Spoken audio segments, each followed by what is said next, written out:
Why does counseling so often feel uncomfortable or awkward in the early stages? Many people are surprised by how awkward counseling feels at the beginning. They expect it to feel supportive, clarifying, or emotionally relieving.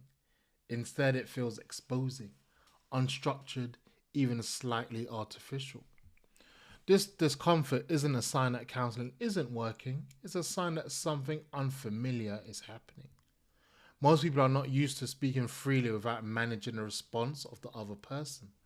In everyday conversations, we edit constantly. We soften things, we avoid certain topics, we keep things moving. Counseling removes most of that social scaffolding. There's no need to entertain, no need to reassure, no need to reach a conclusion. That absence can feel unsettling.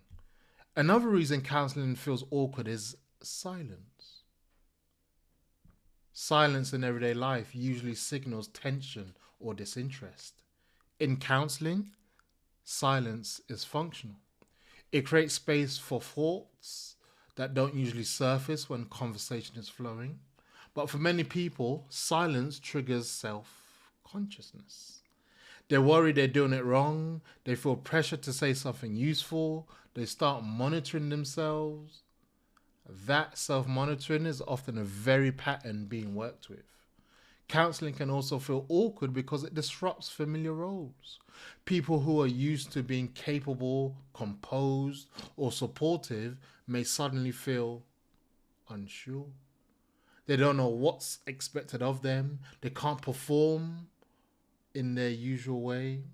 That loss of role can feel uncomfortable, even threatening. But it's also where most honest material tends to emerge. That's also the issue of pace. Counseling moves slower than problem solving conversations. It doesn't rush to reassurance, it doesn't immediately organize experience into solutions. For people who cope by thinking quickly or staying busy, that slower pace can feel frustrating. It can feel like nothing is happening. In reality, something different is happening. Attention is shifting from managing experience to noticing it. Finally, counseling feels awkward because it's unfamiliar. Anything that asks you to relate differently to yourself will feel strange at first. Awkwardness isn't a flaw in the process, it's part of the adjustment. For many people, counseling doesn't become easier because it becomes comfortable. It becomes easier because the awkwardness becomes less threatening. That's the scope of this episode. Each episode focuses on one specific element, and this was it. We'll leave it there for now and move on in the next episode.